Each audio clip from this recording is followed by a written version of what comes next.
8장 1절에서 13절입니다. 고린도전서 전체 8장 다 전체를 한번 보도록 하겠습니다. 우리가 늘 생각하는 우상의 재물에 관한 이야기인데요. 지금 현대 우리에게도 동일하게 고민하는 부분이기도 합니다. 제가 한 절, 여러분이 한 절 큰 소리로 함께 읽겠습니다. 우상의 재물에 대하여는 우리가 다 지식이 있는 줄을 아나 지식은 교만하게 하며 사랑은 덕을 세우나니.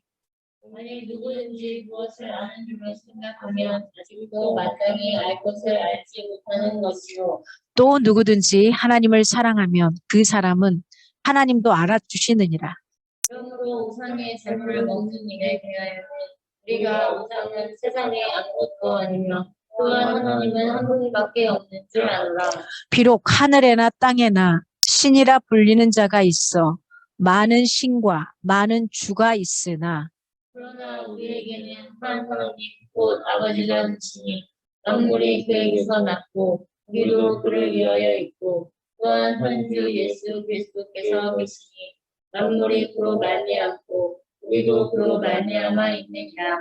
그러나 이 지식은 모든 사람에게 있는 것은 아니므로 어떤 이들은 지금까지 우상에 대한 습관이 있어 우상의 제물로 알고 먹는 거로 그들의 양심이 약하여지고 더러워지느니라.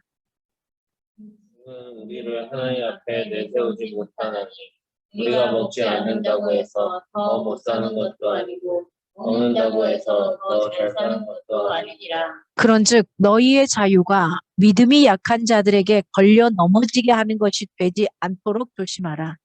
지식 있는 내가 우상의 집에 앉아 먹는 것을 누구든지 보면 그 믿음이 약한 자들의 양심이 담력을 얻어 우상의 재물을 먹게 되지 않겠느냐. 그러면 내 지식으로 그 믿음이 약한 자가 멸망하나니 그는 그리스도께서 위하여 죽으신 형제라. 이같이 너희가 형제에게 죄를 지어 그 약한 양심을 상하게 하는 것이 곧 그리스도에게 죄를 짓는 것이니라. 같이요. 그러므로 만일 음식이 내 형제를 실족하게 한다면 나는 영원히 고기를 먹지 아니하여 내 형제를 실족하지 않게 하리라. 아멘. 오늘 고린도전서 8장 1절에서 13절 우상의 재물에 대해서 이야기를 하겠습니다. 이제 여기 계시는 분들은 아마 우상의 재물에 대해서 어느 정도 다 생각은 있으실 거라고 생각하고요. 그러나 여기서 사도 바울이 이야기하는 거 어떻게 하는 게 가장 더 나은 것인가 이 부분을 한번 살펴보겠습니다. 바울은 7장 1절에 너희가 쓴 문제에 대하여라는 고린도 교회 서면의 질의에 대해서 답을 시작을 했습니다. 그래서 지난 시간에는 서면의 그 질의에 7장에서 16장 부분 중에 첫 번째 질문인 7장 결혼 생활에 대해서 살펴보았죠. 그래서 결코 단순하게 대답할 수는 없지만 바울은 이 부부 생활에 대한 물음에 대해서 두 가지의 통합적인 원리를 제공했었습니다. 그 첫째가 하나님의 부르심을 따라 어떻게 살기를 원하셨다요? 거룩하게 살아라. 그다음에 둘째는 종말이 곧 올지 모르니까 그 종말의 성도답게 시간을 아껴서 살아라. 이게 7장에서 이야기했던 부분입니다. 오늘은 이 서면 질의에 대한 두 번째 질문의 8장에서 10장까지 나오는 부분이에요. 8장에서 10장은 우상의 재물을 먹어도 되는가? 여기에 대해서 이야기를 합니다. 여러분, 우상의 재물을 먹어도 되는가 안 되는가? 저는 어렸을 때 절대 먹으면 안 된다고 생각하고 저희 집 다 제사를 몇 번을 드렸는데도 안 먹었습니다. 아니 제사상에 올라간 걸 안 먹었어요. 그래서 올라가기 전에 건 먹었어요. 그러나 지금은 아무 상관없이 먹습니다. 별 문제가 없다는 걸 알기 때문에. 근데 그때 당시에는 그 신앙으로 그렇게 버텼고 지금은 그게 아니어도 된다는 걸 알기 때문에 먹고 싶으면 먹는데 제사상에 올라가는 게 딱 저는 제가 좋아하는 게 없어요. 과일 말고는 별로 없어서 잘 안 먹습니다만은. 오늘은 그 두 번째 질문에 대해서 이야기를 합니다. 1세기의 고린도 교회에서 우상의 재물을 먹는 문제가 사실 오늘 21세기, 20세기를 뛰어넘은 21세기 한국 교회 안에서도 마찬가지죠. 제사 음식을 먹어도 되는지 아니면 제사 음식을 내가 만들어도 되는 건지 굉장히 신앙인들이 혼란스러워합니다. 이 문제로 많이 힘들어하는 경우도 있습니다. 오늘 말씀을 통해서 분명하게 정립할 수 있기를 바랍니다. 이 문제가 여전히 지금도 남아있는 문제거든요. 오늘 본문을 이렇게 좀 잘라보면은 첫 번째는 1절에서 3절을 보면요. 우상의 재물을 대하는 두 가지 원리를 말하고 있어요. 그 두 가지 원리를 오늘 성경 본문에 말하기를 지식이냐 사랑이냐. 네가 지식으로 할래? 사랑으로 할래? 이 부분을 이야기하고 있습니다. 우상의 재물은 우상의 신전에 바쳐졌죠. 그리고 시장에 나온 고기를 이야기를 해요. 그러니까 이때 당시에 어떻게 했냐면 우상을 굉장히 많이 섬겼어요. 섬기고 나면 거기에 바쳐지는 많은 고기들을 다 사제들에게 나눠줬죠. 사제들에게 골고루 나눠주면 사제들은 매일 일어나는 이 우상 재물을 다 먹을 수가 없잖아요. 그래서 먹을 것만 먹고 나머지는 시장에 갖다 팔았던 겁니다. 좀 저렴하게. 그러니 시장에 가서 사 먹는 고기가 어떤 게 우상에 바쳐진 건지 안 바쳐진 것을 구분할 수가 없는 거죠. 그래서 그걸 먹으면 내가 죄를 짓는다. 이런 생각을 했던 사람들이 많았던 겁니다. 그래서 여기서 우상의 재물은 우상의 신전에 바쳤다가 시장에 나온 고기, 그 고기를 이야기를 하고 있습니다. 우리가 다 하나님은 한 분이시고 우상은 존재하지 않는다는 뭐가 있다고? 지식이 있는 줄 안다. 그 지식이 있는 줄 안다. 근데 그 지식은 교만하게 하지만 잘 들어라. 사랑은 덕을 세운다. 사랑이 없는 지식은 사실은 감동이 없는 거야. 우리 이런 부분을 굉장히 많이 볼 겁니다. 아는 건 굉장히 많아요. 노래를 너무 잘해. 근데 감동이 없어. 그런 사람들도 많죠. 가수 중에서는. 그리고 아는 게 굉장히 많아. 근데 뭐 좋은 이야기를 해주는데 상대방의 마음을 터치를 못해요. 영혼을 못해요. 이런 경우 있어요. 오늘 사도 바울이 이야기해요. 알아. 니네들이 지식이 많다는 거 알아. 근데 그게 문제가 아니라 교만함을 말하는 게 아니라 사랑의 덕을 세울 수 있으면 좋겠다. 이걸 표현하는 겁니다. 사랑이 없는 지식은 감동이 없다라는 거예요. 무엇을 아는 줄로 생각하는 사람은 아직도 마땅히 알 것을 모르는 사람이라는 거예요.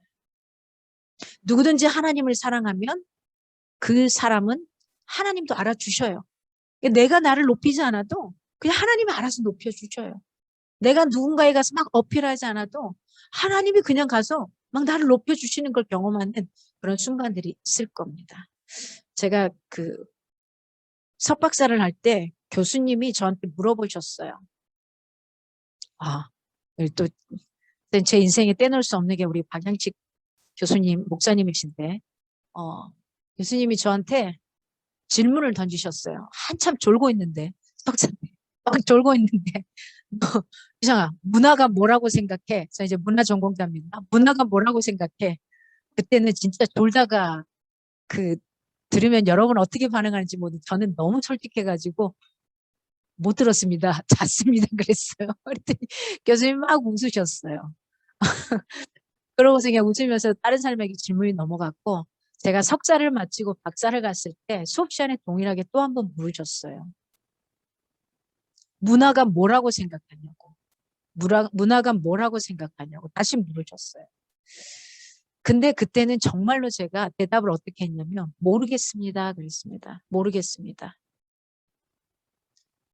문화를 공부를 했고 석사 때도 박사 때도 공부를 계속 했는데도 불구하고 몇 년을 공부했는데도 불구하고 알 것 같았는데 정확하게 뭐라고 답할 수가 없었습니다. 그때 교수님이 그렇게 표현하시더라고요. 맞아. 모르는 게 맞는 거야. 모르는 게 맞는 거야 라고 표현을 했습니다. 오늘 사도 바울은 바로 그 부분에 있어서 이런 부분에 있어서 이야기를 할 겁니다. 너가 이 우상의 재물에 대해서 우리가 먹지 말아야 되고 뭐라는 거 알아. 근데 그 지식이 아니라 그게 아니라 네가 사랑으로서 덕을 세울 수 있느냐 없느냐를 가지고 우상의 재물을 먹을 거냐 먹지 않을 거냐 이걸 판단하라는 겁니다. 바울은 지식과 사랑이라는 이 두 가지 원리로 이 문제를 접근합니다. 하나님은 유일한 분이시고 세상에 우상은 없다는 거예요. 하나님에 대한 지식은 진짜 중요하다는 거예요. 그러나 그 지식이 다른 사람을 배려하지 못한다면, 못하는 지식이 된다면 그 사람을 교만하게 할 뿐이라는 거예요.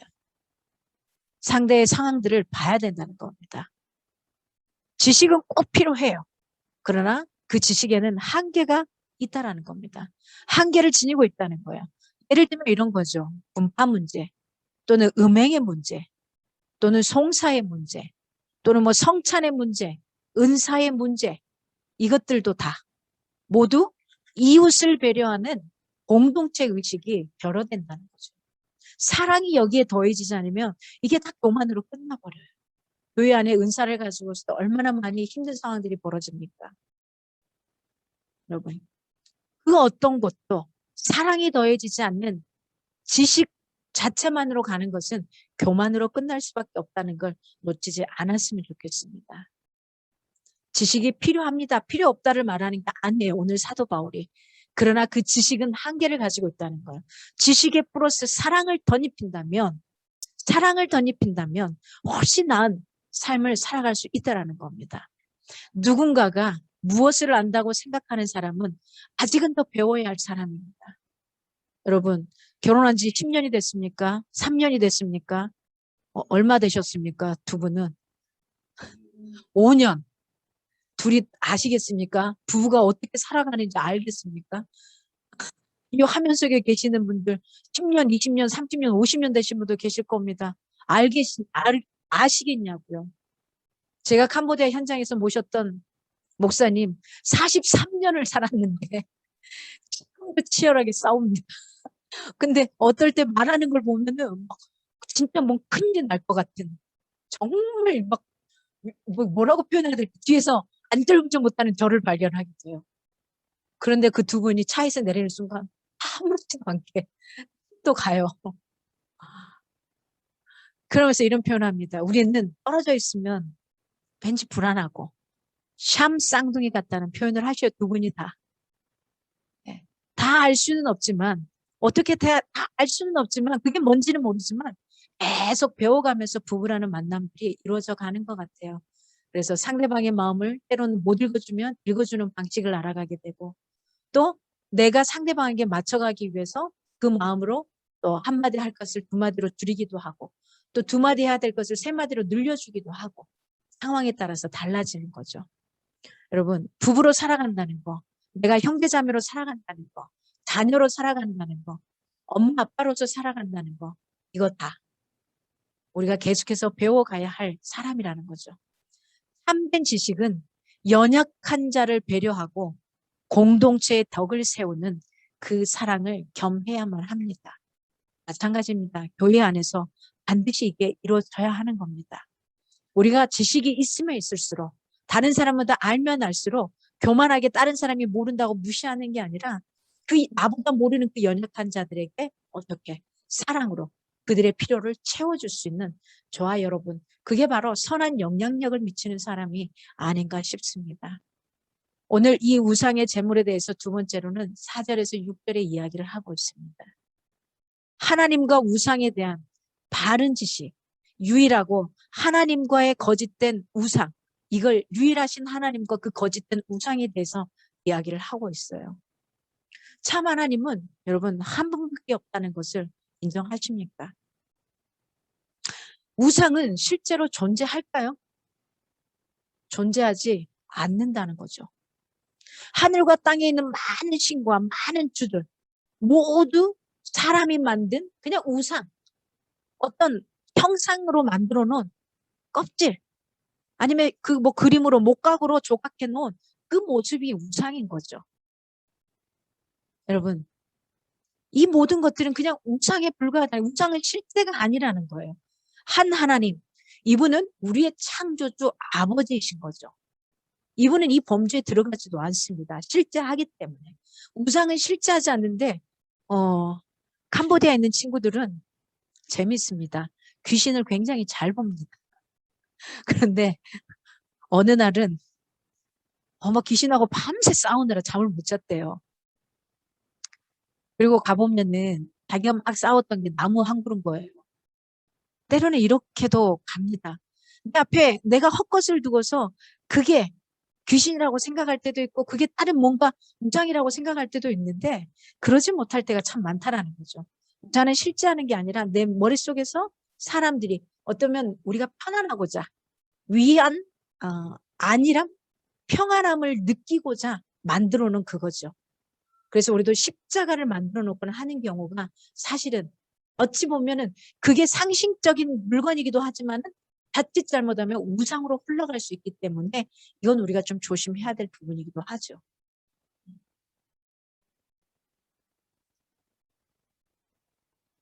하나님과 우상에 대한 진짜 참된 지식은 하나님은 한 분이고 우상은 실제로 존재하지 않기 때문에 사실 우상에게 바쳐진 제물이라면 먹든 안 먹든 아무런 해를 끼치지 않는다는 겁니다. 조상에게 바친 제사 음식도 마찬가지입니다. 신자들에게 제사 음식은 먹어도 안 먹어도 아무런 해가 없어요. 주변의 가족과 교회의 덕을 세우는 문제를 고려해서 지혜롭게 처신하라는 게 오늘 바울의 처방입니다. 너가 그걸 먹었는데 혹시 믿음이 약한 자가 보고 시험에 든다 그러면 그걸 먹는 걸 조금 멈춰주면 안 되겠니? 그러나 뭐 그거 이상 없이 신앙적으로 다 받아들일 수 있고 괜찮다고 하면 먹어줘. 가령 믿지 않는 우상을 섬기는 그곳에 가서 제사를 지내는 가서 근사하게 왜 손님 오셨다고 상을 한 상 차려주면 여러분 그거 어떻게 하시겠습니까? 안 먹는 게 나을까요? 먹는 게 나을까요? 하나님은 그 음식이 문제가 있다 없다 말하지 않아요. 오늘 사도 바울도 그 이야기를 하는 겁니다. 다만 네 주변에 너가 그걸 먹음으로 인해서 너무 약해서 신앙생활 안 하던 사람이 거봐. 저러니까 나는 저런 하나님 안 믿을 거야. 이런다고 하면은 천국 가는 걸 막는 거기 때문에 그때는 멈춰달라는 겁니다. 그러나 그게 아니라면 먹고 안 먹고는 상관이 없다라는 거. 없는 우상인데 그 우상 가운데서 그게 뭐 하겠냐는 거죠. 그래서 가족과 교회의 덕을 세우는 문제를 고려해서 지혜롭게 처신해야 한다는 것을 오늘 본문은 이야기를 하고 있습니다. 오늘 7절에서 13절은 우선순위에 대해서 이야기를 해요. 우선순위. 강한 자의 자유일 거냐, 약한 자의 양심을 지킬 거냐 이거예요. 네가 강한 자로서 자유를 선택할 거냐, 먹든 안 먹든 그걸 선택할 거냐, 아니면 그 약한 양심을 갖고 있는 사람들 먼저 우선순위로 삼고서 네가 그걸 할 거냐 하는 겁니다. 결국은 자유와 지식의 남용으로서 형제를 실족시켜서는 안 된다. 그게 먹고 안 먹고에 그걸 판단하고 나가라는 겁니다. 그래서 7절에서 9절에 보면 어떤 이들은 우상에 대한 지식이 없어. 실제로 그 고기를 우상의 제물로 알아. 먹고는 양심의 꺼리낌을 받는다는 거예요. 따라서 강한 자의 자유. 이게 우상의 제물을 막 함부로 막 먹어요. 누가 있든 없든 상관없어. 내가 먹고 싶은데? 내가 먹고 싶은데? 하는데 이 주변에 굉장히 믿음이 약한 이제 막 예수를 믿기 시작하면서 그러면 안 될 것 같은 이런 생각을 하고 있는 사람이 있는 거예요. 이 강한 자의 자유를 갖고 있는 거죠. 이 사람이 약한 자의 신앙. 그러니까 그 양심에 있어서 나는 먹으면 안 될 것 같은데 이렇고 있는 사람. 이 약한 자의 신앙을 넘어뜨리지 않도록 주의하라는 겁니다. 내가 자유롭게 해도 되지만 뭐 어때 내 마음대로 하는데. 어제 지하철을 타고 집에를 가는 길에 약간의 정신적인 문제의 질환을 갖고 있는 분이 아니신가 싶어요. 여성분이었고 나이가 좀 있어 보이셨습니다. 네, 마스크는 그냥 손에 들고 있었고 그러면서 사람들에게 위협적인 소리를 막 내기 시작을 하고 그러고 있더라고요. 그분이 약간 정신이 조금 문제 있었다면은 그러려니 하겠지만 또 그렇지 않은데 뭐 어때? 마스크를 들고 있는 걸 봐서는 뭐 어때? 뭐 어때? 뭐 이런 식의 모습이 아니었나 싶어서 되게 참 마음이 아팠던 순간이기도 했습니다. 여러분, 강한 자의 자유가 약한 자의 신앙을 넘어뜨리지 않도록 주의할 수 있기 원합니다. 그러니까 내가 이건 일반 사회에서도 마찬가지죠. 내가 강한 자라면 그 약한 자를 어떻게 바라보고 갈 것인지, 그를 넘어뜨리기 위해 갈 것인지, 강한 자로서 약한 자를 완전히 짓밟아버릴 건지, 아니면 내가 강한 자로서 그 약한 자들에게 힘을 줄 것인지, 이걸 판단할 수 있기를 원합니다. 오늘 마지막 절까지 보면은 강한 자와 약한 자에 대해서 나와요. 그래서 소위 성숙한 자들, 자칭 강한 자들이라고 표현할 수 있죠. 신앙에 있어서. 뭔가 가진 자들. 이런 지식을 바탕으로 우상의 집, 곧 우상 신전에 들어가 앉아 먹는 행위를 굉장히 정당화하려고 해요. 야, 봐. 하나님이 그거 먹어도 괜찮다 그랬어. 야, 뭐 아무 문제 안 돼. 너도 먹어. 이게 얼마나 좋은 거. 제사상에는 굉장히 좋은 거 올리잖아요. 최상품을 올리잖아요. 야, 이거 얼마나 좋은 건데 너희들 먹어? 이렇게 하는 행동을 이야기하고 있는 겁니다. 이는 우상의 재물을 먹는 문제뿐만 아니라 어디서 먹느냐 하는 문제까지 10절 상반절에 굉장히 심도 있게 기록을 하고 있습니다. 자칭 강자들은 하나님은 한 분뿐이고 우상은 없다. 이 지식을 굉장히 앞세워요. 알고 있는 거죠, 머리로. 그래서 우상의 신전들에 출입하면서 제사 후에 제공되는 연회에 참석해요. 그리고 아무런 꺼리낌 없이 제사 음식을 먹었던 겁니다. 이때 당시에. 그러자 믿음이 약한 자들. 이 믿음이 약한 자들도 어떻게 됐냐면 압력이 생겨가지고 저 그냥 먹어도 되네? 그냥 아무런 꺼리낌 없이 같이 그 속에 들어가서 이게 왜 먹어도 되는지 안 먹어도 되는지에 대한 이게 없이 그들이 강한 힘으로 하니까 연대가 생겨서 약한 자들도 같이 그 속에 들어가더라는 거예요. 그 우상 숭배자들과 함께 어울려서 같이 니나노하고 돌아다니면서 행하더라는 거예요. 결국 약한 사람들의 양심을 고려하지 않은 강한 사람들의 지혜 없는 행동이 약한 자들의 신앙을 넘어뜨리게 한 것을 책망하고 있습니다. 넘어진 이들은 그리스도께서 그리스도께서 위하여 죽으신 형제들이라고 사실은 바울을 질책하고 있습니다. 옳은 곳을 향해서 가야 되는데 그러지 못한 거죠. 공동체의 덕을 세우지 못하는 사랑이 없는 지식은 사실은 죽은 지식입니다. 저와 여러분도 마찬가지입니다. 세상 가운데 많은 지식을 갖고 있는 학자라면은 이 학자들의 역할은 바로 이 사회 전체의 덕을 세우기 위한 약한 자들에게 이렇게 가면 된다라고 제시해 줄 수 있는 그 힘을 가지고 남용하는 자가 아니라 제시해 줄 수 있는 그런 사람이 되라는 겁니다. 여러분, 선한 영향력을 하나님 안에서 많이 펼칠 수 있기를 원합니다. 그래서 여러분, 가장 많이 공부하십시오. 배우십시오. 그래서 내 주변에 그 분야에 목말라 하는 사람들에게 여러분이 많은 것들을 가르쳐 주시고 계속해서 영향력을 끼칠 수 있기를 바랍니다. 그러므로 자기만을 생각하며 이웃에게는 배려가 없는 고린도 교회의 교만한 자들에 반하여 바울은 이렇게 말합니다. 만일 음식이 너의 현재를 실족하게 한다면 나는 차라리 고기를 영원히 먹지 않겠다라고 본문에 이야기를 하는 겁니다. 만일 그 음식이 나를 현재 실족하게 하고 천국에 가는 걸 막는다면, 악한 사람들의 마음들을 막는다면 나는 차라리 영원히 고기를 먹지 않겠어. 거기에 올라가는 그 고기를 먹지 않겠어. 왜요? 시장에 나와 있는 그 고기가 사제들이 갖다가 판 거기 때문에 어떤 것이 우상에게 받쳐진 건지 안 받쳐진 건지 사람들 그 구분 안 하고 팔기 때문에 내가 골라 먹을 수 없으니까 아예 그렇다면 나 영원히 고기를 안 먹을게 라고 사도 바울이 이야기했던 겁니다. 바울은 자신의 복지보다 형제들의 복지 그리고 그 유익을 먼저 생각했습니다.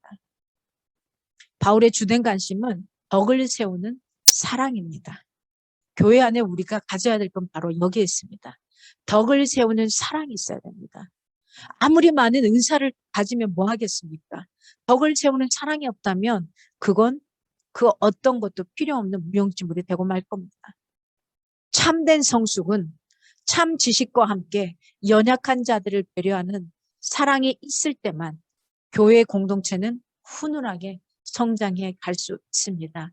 오늘 본문을 통해서 사도 바울은 우상 숭배 제물을 먹냐 먹지 말 거냐 이것에 포인트를 두고 있지 않습니다. 연약한 자들이 주변에 있는 자들이 먹어도 되고 안 먹어도 되는데 그 사람들이 행여나 실망하고 하나님 앞에 가는 것이 안 될까 봐 영혼 구원이 안 될까 봐 그것을 바라보고 네가 우상 제물을 대하라라고 표현을 하고 있는 겁니다. 여러분 우선순위를 어디다 두시겠습니까? 강한 나의 신앙이 강하다고 생각하는 나의 자유의지에 두겠습니까? 아니면 약한 자들의 그 양심에 조금이라도 꺼리끼면 힘들어하는 그들에게 우선순위를 두겠습니까? 어디로 가겠습니까? 유일하신 하나님을 쫓아가겠습니까? 거짓된 우상들 목박으로 만들어 놓은 우리가 형상으로 만들어 놓은 그것에 놀아나면서 힘들어 하시겠습니까? 누군가를 먼저 정죄하지 않기를 원합니다. 나만 거룩하게 하나님을 믿는 것처럼 상대방이 먹지 않는 것에 대해서 시집을 가는데 믿지 않는 가정이에요. 제사음식을 치러야 돼요. 하나님은 거기에 대해서 아무런 말씀하지 않습니다. 그들을 섬기는 마음으로, 그들을 섬기는 마음으로, 기도하는 마음으로 만드십시오. 그 영혼들을 축복하는 마음으로 만드십시오. 하나님께서 나에게 기회를 주실 때 그들에게 복음을 전할 수 있는 그 기회를 달라고 기도하시면서 만드십시오. 어떤 모습이 더 성숙한, 지식 있는 하나님을 아는 자의 모습일까요?